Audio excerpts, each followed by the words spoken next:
اللہ جل جلالہ محمد والہ نے ہمیں اور آپ کو ہمارے نبی کی نیابت میں ایک کام دیا ہے. ساری دنیا میں یہ کام الحمدللہ چل رہے ہیں اور اسی کام کی نسبت سے ہم یہاں جمع ہوئے ہیں. اسی کو سیکھنا ہے، اسی کو سمجھنا ہے اور اسی کو کرنا ہے. اور وہ کام دعوت والا کام ہے. یہ دعوت والا کام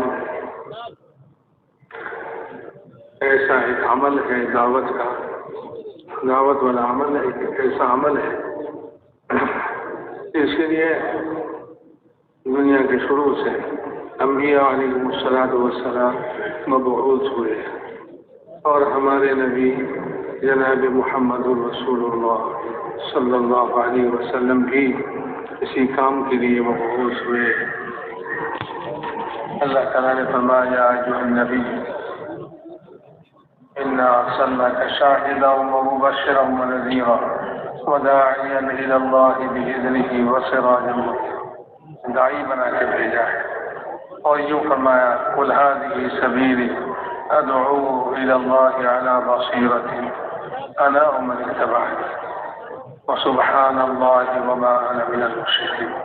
اس آیت کے اندر اللہ تعالیٰ نے اپنے نبی کا کام اور ہمارا کام، نبی کے جو ہم امتی ہیں ہمارا بھی کام بتلا دیا. وہ یہ کہ ہم اللہ کی طرف لوگوں کو بلاتے ہیں.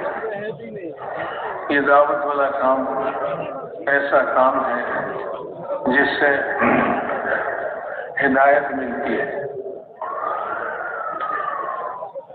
جب اللہ تعالیٰ کسی قوم کو ہدایت دینا چاہتے ہیں اس میں داعی پیدا کرتے ہیں اور دعوت والا کام اس قوم کے اندر چلاتے ہیں. ہمارے نبی چونکہ آخری نبی ہیں، آپ کے بعد کوئی نبی نہیں. آپ نے فرمایا لا نبی بعدی، اور ہمارے بعد کوئی امت نہیں. آپ نے فرما دیا لا امت بعدکم، تمہارے بعد کوئی نبی امت نہیں ہے. تو اس ختم نبوت کی تو خیر اللہ جل شانہ نے ہمیں یہ کام عطا فرمایا ہے. اس لیے کہ دنیا میں یہ دستور ہے جس چیز کے لیے محنت ہوتی ہے وہ چیز دنیا میں چالو ہوتی ہے، چلتی ہے. اور جس چیز کے لیے محنت نہیں ہوتی تو وہ چیز دنیا میں ختم ہو جاتی ہے. یہ ساری کمپنیاں اپنے اپنے کارخانوں میں چیزیں تیار کرتے ہیں اور اس کو دنیا میں چلانے کے لیے اس کی دعوت دیتے ہیں. لوگوں میں پھر کر دعوت دیتے ہیں. تو دعوت کی وجہ سے لوگوں میں اس چیز کی چاہت پیدا ہوتی ہے، لوگ اس کو لیتے ہیں اور وہ چیز دنیا میں چلتی ہے. اگر اس کی دعوت بند ہو جائے تو وہ چیز بھی ختم ہو جائے، اس کا چلنا بند ہو جائے، لوگ اس کو بھول جائیں. اسی طرح یہ دین ہے کہ جب اس کے لیے محنت ہوتی رہے گی تو پھر یہ دین بھی دنیا میں چالو رہے گا. اور جب اس دین کے لیے محنت نہیں ہوگی، اس کی دعوت نہیں ہوگی تو پھر یہ دین بھی دنیا میں مٹ جائے گا اور لوگ اس کو بھول جائیں گے. اس لیے اللہ جل شانہ نے حضور اکرم صلی اللہ علیہ وسلم کو قیامت تک آنے والے سارے انسانوں کے لیے نبی بنا کر بھیجا ہے، ساری جنات کے لیے نبی بنا کر بھیجا ہے. تو نبی تو اپنی عمر پوری کر کے دنیا سے گزر گئے، دنیا سے چلے گئے، اور قیامت تک آنے والے انسانوں میں یہ دین کیسے چلے اس کے لیے یہ دعوت کی محنت امت کے ذمہ ہے کہ امت اگر یہ دعوت والی محنت کرتی رہے تو پھر یہ دین دنیا میں چالو رہے. میرے محترم دوست بزرگ، دین کی طرف راستہ پانا، دین کو سمجھنا اور دین کو اپنی زندگی میں لانا، دین پر چلنا، یہی ہدایت ہے۔ ہدایت کا کلمہ دیا ہے لا الہ الا اللہ، یہ ہدایت کا کلمہ ہے۔ یہ بات سمجھ میں آئے کہ لا الہ الا اللہ، اللہ کے سوا کرنے والی ذات کوئی نہیں، اللہ ہی کرنے والے ہیں۔ جس طرح اللہ تعالیٰ نے زمین آسمان اور ساری کائنات کو پیدا کیا ہے، بنایا ہے، اسی طرح اس کے چلانے والے بھی اللہ تعالیٰ ہے۔ هو المتصرف، اس میں تصرف کرنے والے، اس کو چلانے والے وہ اللہ تعالیٰ ہے۔ اللہ تعالیٰ خالق بھی ہے اور اللہ تعالیٰ مالک بھی ہے کہ ساری کائنات کے ملک صرف اللہ کے لیے ہے۔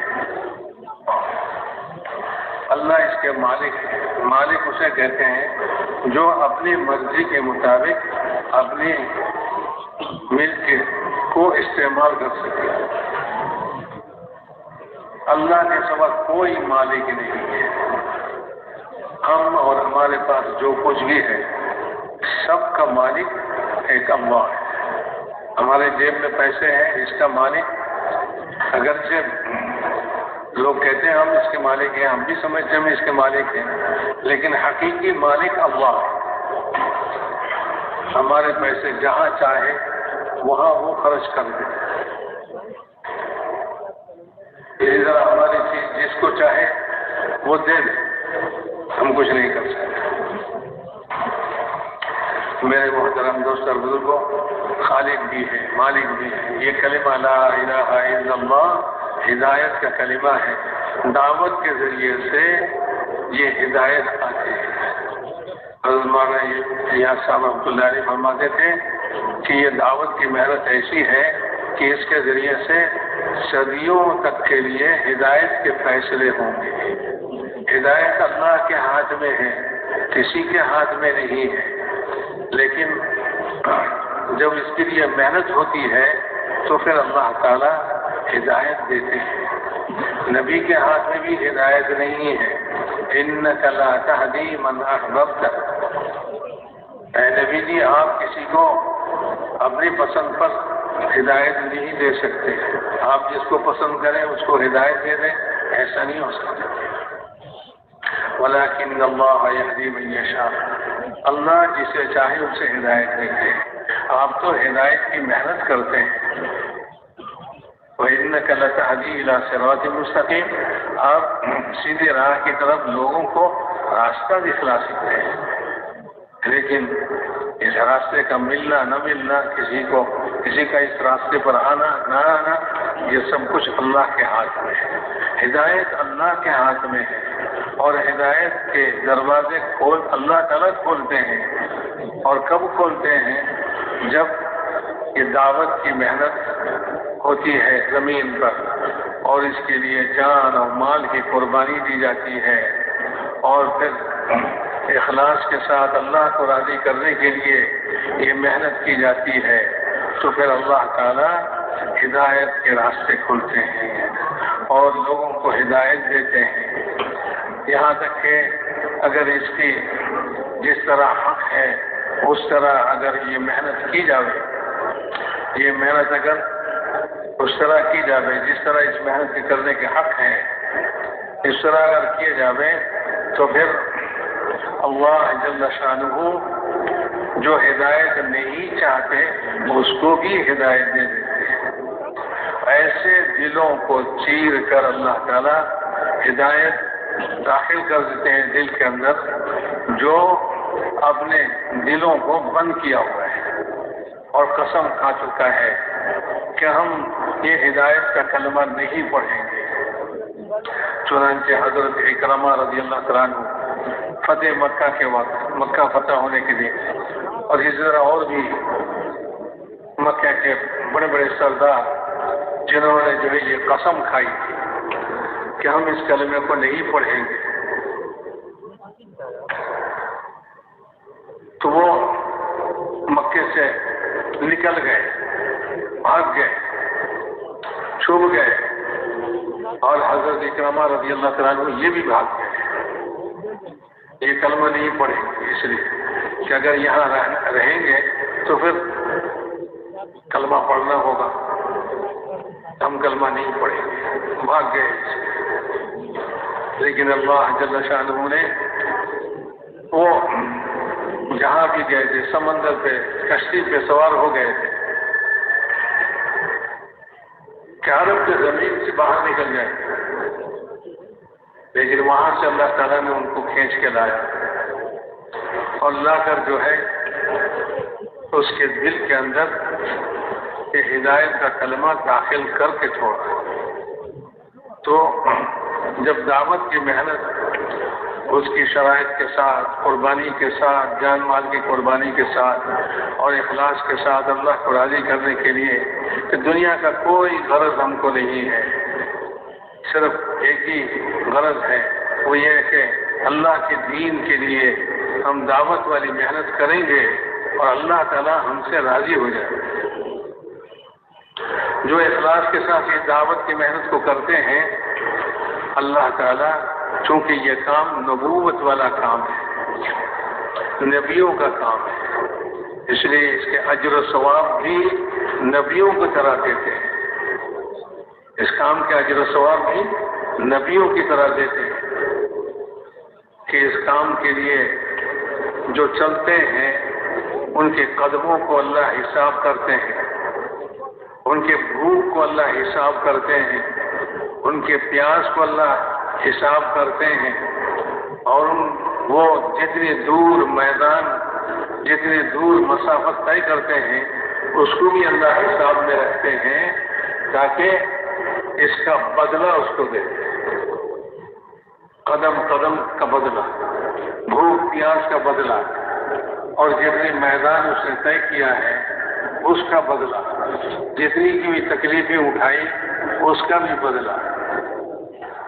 تو میرے محترم دوست اور بزرگوں، یہ سب بدلے اللہ تعالیٰ اس کو دیتے ہیں جو نبوت والا کام، دعوت والا کام صرف اللہ کے لیے کرے، اللہ سے، اللہ کے پاس جو کچھ ہے اس کو لینے کے لیے کرے، دنیا کے کسی غرض سے نہ کرے، دنیا کی کسی غرض سے نہ کرے۔ ایک صحابی نے پوچھا، یا رسول اللہ، ایک آدمی اللہ کے راستے میں جاتا ہے اور اس کا مقصد غنیمت کا مال حاصل کرنا ہوتا ہے، کیا وہ اگر مر جائے شہید ہو جائے؟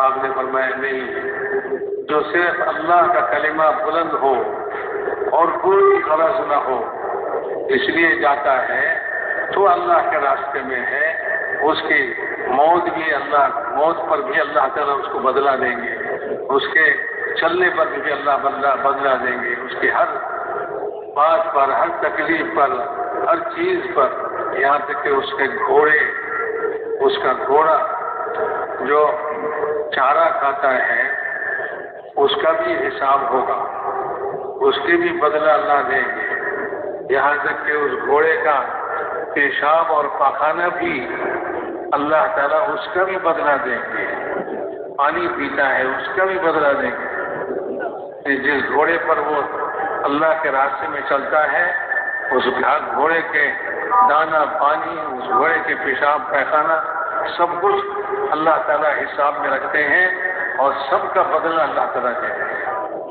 تو اتنی بڑی بات ہے کہ اللہ کے راستے میں، اللہ کے دین کو بلند کرنے کے لیے، اللہ کے کلمہ کو بلند کرنے کے لیے یہ دعوت والا کام لے کر جو نکلیں گے صرف اللہ کو راضی کرنے کے لیے، کوئی غرض نہیں، کوئی غرض نہیں، نہ ملکوں کا دیکھنا سیر کرنا غرض ہے اور نہ کھانا پینا غرض ہے، نہ کوئی دنیا کے فائدہ حاصل کرنا غرض ہے، صرف اللہ کو راضی کرنا، اور صرف یہ کہ اللہ کا کلمہ بلند ہو جائے، اللہ کا دین دنیا میں زندہ ہو جائے، لوگوں کو ہدایت مل جائے، لوگوں کو ہدایت مل جائے، اس بات کی ہدایت کہ کرنے والی ذات صرف اللہ کی ہے اور کوئی نہیں، بس دل سے غیر اللہ نکل جائے اور دل کے اندر اللہ بس جائے کہ اللہ ہی کرنے والے ہیں، میری کامیابی ناکامی سب اللہ کے ہاتھ میں ہے، میری راحت اور تکلیف سب اللہ کے ہاتھ میں ہے، صحت و بیماری یہ سب اللہ کے ہاتھ میں ہے، جو کچھ بھی ہے سب اللہ کے ہاتھ میں ہے، کسی کے قبضے میں نہیں ہے۔ اللہ تعالیٰ ایک اور اکیلے دنیا کو پیدا کیا ہے اور دنیا کی ساری مخلوق کو اللہ ہی پالتے ہیں، اللہ ہی ان کو چلاتے ہیں، سب کچھ اللہ ایک اکیلے ہی کرتے ہیں، اللہ کے ساتھ کوئی شریک نہیں ہے، اللہ کے ساتھ کوئی شریک نہیں ہے۔ پیسے سے زندگی نہیں بنتی، یہ گمراہی ہے، ہدایت کے خلاف بات ہے۔ لوگ یوں سمجھے کہ بھائی پیسے سے میری زندگی بنے گی، اب وہ پیسے کے لیے پریشان ہے، پیسے کے لیے اپنی زندگی گنواتا ہے اور اسی میں اپنے وقت لگاتا ہے اور اللہ تعالیٰ کے احکامات کو، اللہ تعالیٰ کو چھوڑ بھول جاتا ہے، تو یہ پیسے سے زندگی نہیں بنتی، اور نہ نوکری سے زندگی بنتی ہے، نہ تجارت سے زندگی بنتی ہے، اور نہ کھیتی باڑی سے زندگی بنتی ہے۔ زندگی صرف بنانے والے اللہ ہیں، اور اللہ اس کی زندگی بناتے ہیں جس کو ہدایت مل جائے۔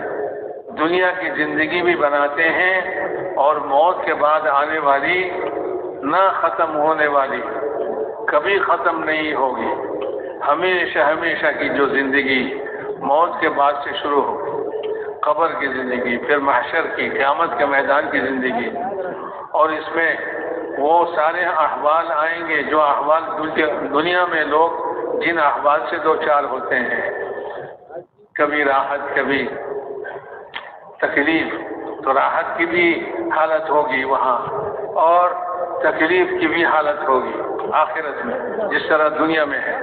دنیا میں لوگ سمجھتے ہیں کہ پیسوں سے، مال سے میری زندگی بنے گی، تو دنیا میں زندگی اگر مال سے بن گئی، ہو سکتا ہے بن جائے، اللہ کسی کی بنا دے، لیکن آخرت میں کیا کریں گے؟ وہاں تو کسی کے پاس کوئی مال نہیں ہوگا، کسی کے پاس کوئی کوٹھی نہیں، کسی کے پاس کوئی زمین نہیں، کسی کے پاس نوکری نہیں، تجارت نہیں، کچھ بھی نہیں۔ دنیا سے جاتے وقت اپنے لوگ اس مردے کے ساتھ ایسے معاملہ کرتے ہیں جو سخت دشمن بھی ایسا معاملہ نہیں کرتا۔ کیا ہے کہ مرنے کے ساتھ ساتھ اس کے سارے کپڑے اتار لیتے ہیں، اس کی انگوٹھی اتار لیتے ہیں، سونے کی انگوٹھی اس کو بھی اتار لیتے ہیں، اور اسی طرح سر کے نیچے سے تکیہ بھی الگ کر دیتے ہیں کہ سر کے نیچے تکیہ بھی نہیں چاہیے۔ وہ پلنگ پر لیٹا ہوا ہے، اس کو زمین پر لٹا دیتے ہیں، اور سستے کپڑے کے انسان ہونے کی وجہ سے سستے کپڑے سے اس کو کفن دیں گے، اور پھر گھر میں یا گھر کے قریب اس کو دفن نہیں کریں گے، دور جنگل میں لے جا کر قبرستان میں وہاں دفن کر دیں گے، 2-4 دن روئیں گے، 2-4 روز روئیں گے، پھر اس کو بھول بھی جائیں گے، تو میرے محترم دوست اور بزرگوں، یہ زندہ لوگ جو ہے ایک مردے کے ساتھ یہ معاملہ کرتے ہیں، یہ حرکت کرتے ہیں، تو دنیا سے اس طرح رخصت ہوتے ہیں، اور پھر وہاں جا کر وہاں راحت ہے، تکلیف ہے۔ اب کون سا معاملہ اس کے ساتھ ہوگا؟ اگر یہ دنیا میں ہدایت والی زندگی حاصل کی ہوگی تو پھر اس کے لیے وہاں راحت کا سامان ہے، دنیا سے کہیں زیادہ راحت کا سامان ہے۔ قبر میں جب جاتے ہیں تو اس کے نیک اعمال اس کو چاروں طرف سے گھیر لیتے ہیں، اور کہا جاتا ہے اللہ کی طرف سے افرشوا لہ فراش الجنہ، اس کے لیے جنت کے بچھونے بچھا دو، اور جنت سے اس کے لیے کھڑکی کھول دو تو اس کی خوشبودار ہوائیں اور اس کی ٹھنڈی ہوائیں اس کے قبر میں پہنچتے رہے، اور اسے کہا جاتا ہے نم کنومۃ العروس، دلہن کی طرح سو جاؤ، دلہن کی طرح سو جاؤ، تمہارے سب سے زیادہ محبوب تمہیں جگائیں گے، سب سے زیادہ محبوب وہ تمہیں جگائیں گے، اور کوئی تمہیں نہیں جگائیں گے، کوئی تمہیں جو ہے پریشان نہیں کریں گے، سو جاؤ آرام سے، نم کرو متل عروس۔ اس طرح وہ قبر میں جنت کی ہوائیں اور خوشبوئیں اور جنت کے بچھونے اس پر وہ سوتے رہتے ہیں، اور قیامت کے میدان میں جب اٹھیں گے تو اللہ جل شانہ اس کے استقبال کے لیے، اکرام کے لیے اس کے انتظام کرتے ہیں، اور وہ پھر میدان محشر میں سوار ہو کر میدان محشر میں آئے گا، اللہ کے عرش کے سائے میں ہوگا، اور جو ہے حوض کوثر کا پانی پیے گا، زندگی کے لیے پیاس ختم ہو جائے گی، اور اللہ تعالیٰ ضیافت کھلائیں گے، اس کو کھائے گا تو باقی ساری زندگی کے لیے ہمیشہ کے لیے اس کی بھوک بھی ختم ہو جائے گی۔ میرے محترم دوستو، اس طرح وہ بڑی شان سے جنت میں داخل ہو جائے گا، اور جنت آباشد کہ بہشت آ جا کے آزار نباشد۔ جنت تو ایسی جگہ ہے جہاں کوئی تکلیف نہیں۔ میرے محترم دوستو بزرگوں، یہ ہے جنہوں نے اس دعوت کی محنت کے ذریعے سے ہدایت حاصل کر لی، ان کے لیے آخرت کا یہ نقشہ ہے، اور جنہوں نے ہدایت حاصل نہیں کی تو ان کے لیے تکلیف ہی تکلیف ہے۔ قبر کو تنگ کر دیا جائے گا، اس میں آگ جلا دی جائے گی، اور اس میں پٹائی ہوگی، اور اس طرح قیامت تک ہوتی رہے گی، اور قیامت کے میدان میں منہ سیاہ ہوگا، روح سیاہ ہوگا، اٹھیں گے، ذلیل ہوں گے، اور بڑی تکلیف میں ہوں گے، اور جو ہے سورج بہت قریب ہوگا، گرمی کی وجہ سے پسینے بہتے رہیں گے، اور اسی طرح اس کو زنجیروں سے جکڑا جائے گا، اور پھر اس کو جہنم میں ڈال دیا جائے گا۔ آگ ہی آگ ہے، آگ ہی آگ ہے۔ تو میرے محترم دوستو، ہمیشہ کے لیے یہ تکلیف ہے، ہمیشہ کے لیے یہ تکلیف اور یہ جو ہے مصیبت ہے، ہمیشہ کے لیے پریشانی۔ تو یہ ہے جو ہدایت کے بغیر دنیا سے جائے۔ میرے محترم دوستوں بزرگوں، اسی لیے ہدایت یہ ہے کہ اللہ کے ہاتھ میں سب کچھ ہے، یہ اس کے دل میں بیٹھ جائے، اور بس اپنی جو چیز مانگنا ہو اللہ ہی سے مانگے، جو چیز اس کو جو کوئی بھی حاجت اس کو ہو وہ حاجت اللہ ہی سے مانگے اور کسی سے نہ مانگے۔ کبھی پریشانی ہو تو اللہ ہی سے اس پریشانی کے دور ہونے کو مانگے۔ میرے محترم دوستوں بزرگوں، یہ ہے ہدایت، یہ ہدایت